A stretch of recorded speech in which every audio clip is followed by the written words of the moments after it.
Everybody loves to hear sermons about King David.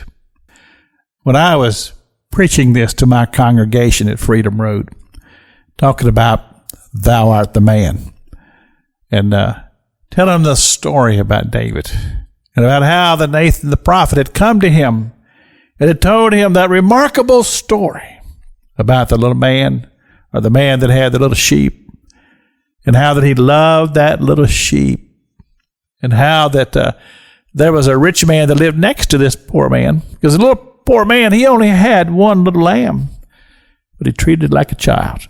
He'd carry it around next to his heart, and he'd sleep with it. He'd sit in his easy chair and have the little lamb there in his lap. He loved that little lamb. And Nathan told about how that there was a rich man that lived next door, and he had all kinds of sheep, but he needed a lamb to slaughter for some friends who were coming through. And he came and he took that little lamb from that man, that poor little man that loved that little sheep so much, and he slew it.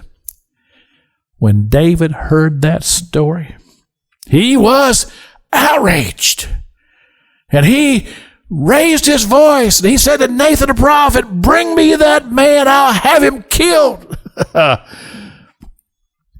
when I was telling that story, I saw everybody in my congregation had their fingers sticking in the air, ready for what I was about to say. Thou art the man. And yes, thou art the man. And then Nathan began to tell him, he said, "Look, you could have had any woman you want. You could have you're the king. All you had to do is just speak it.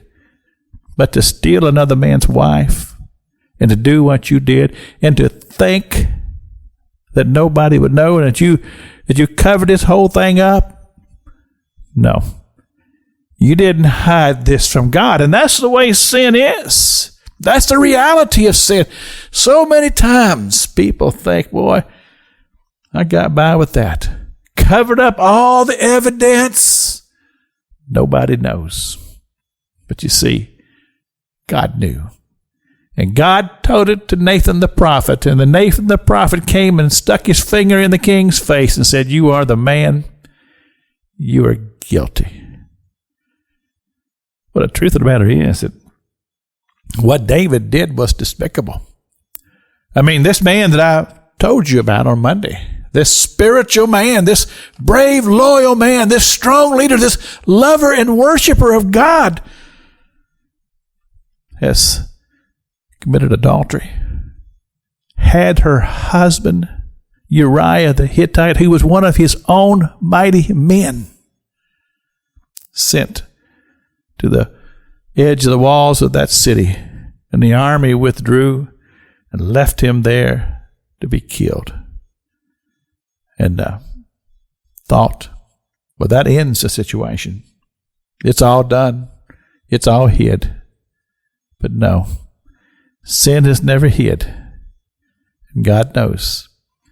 And if David paid a price for his sin, so will we all. But keep one thing in mind, that even in the midst of this, God said, you're not going to die. Just remember, always remember the mercy of God. This is Pastor Jack King with the gospel on the radio broadcast.